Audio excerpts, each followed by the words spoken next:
एक गांव की।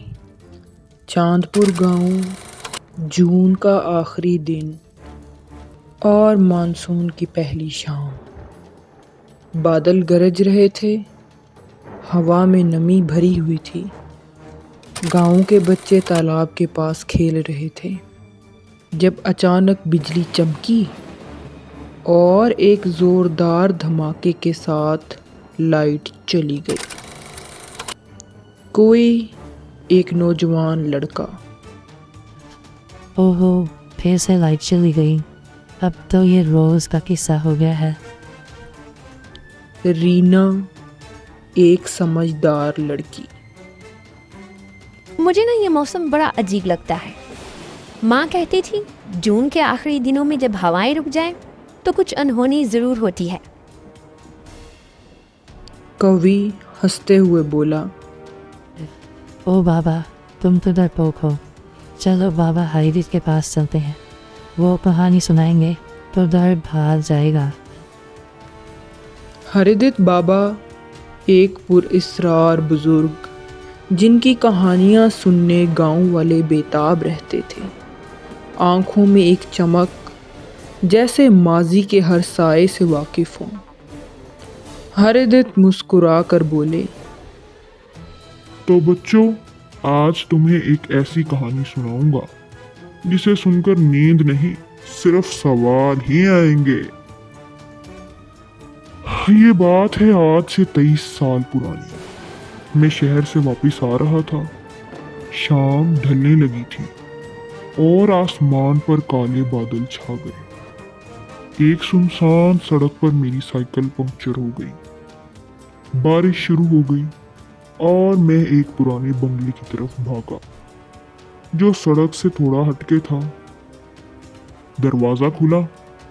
अंदर एक नौजवान खड़ा था, विवेक, तकरीबन 20 साल का।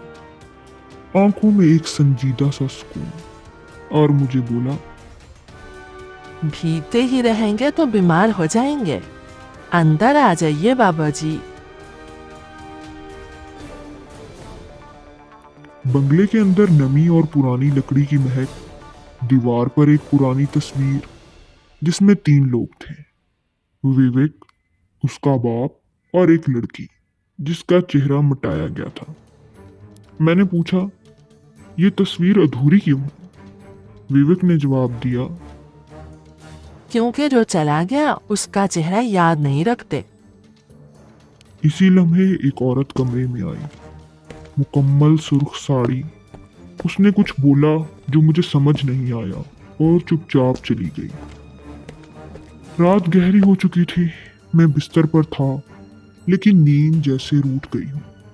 तभी घर के अंदर किसी के चलने की आवाज आई। मैं बरामदे में निकला तो देखा विवेक छत की तरफ देख रहा था। मैंने पूछा, क्या देख रहे हो? विवेक बोला, वो जो कभी उतरी नहीं, मेरी बहन, जो छत से गिरी नहीं, गिरा दी गई। फिर उसने मुझे वही तस्वीर दोबारा दिखाई। अब उस लड़की का चेहरा दिख रहा था और वो बिल्कुल उस औरत जैसी थी जो मुझे चंद लम्हे पहले दिखाई गई थी। विवेक ने कहना शुरू किया, मेरी बहन की शादी जबरदस्ती एक आदमी से की गई थी। वो शराबी था। एक रात वो आदमी उसे पीट रहा था जब मैंने देखा। मैंने रोकने की कोशिश की, धक्का लगा और वो छत से गिर गई। माँ ने कहा, जो सच बाहर निकलेगा तो इस घर को जला देगा, इसलिए हमने चुपचाप उसे दफन कर दिया। सुबह आने लगी। मैंने बैग समेटा और बाहर जाने लगा, मगर दरवाजा खोलते ही मैं सुन्न हो गया।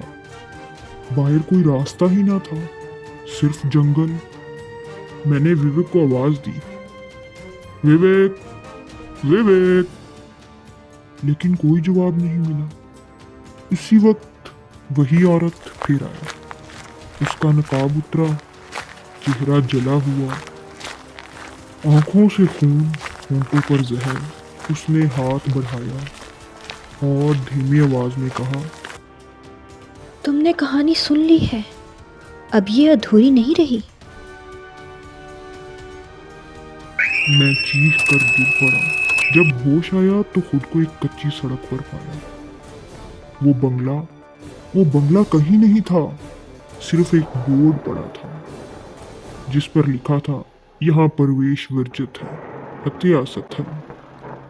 कभी कभी हम जो ख्वाब समझते हैं वो असल होते हैं, और जो हकीकत समझते हैं वो किसी और की कहानी। शायद उस रात विवेक का सच मुझे सुनना था। शायद उसकी बहन आज भी चाहती है कोई उसे समझ सके।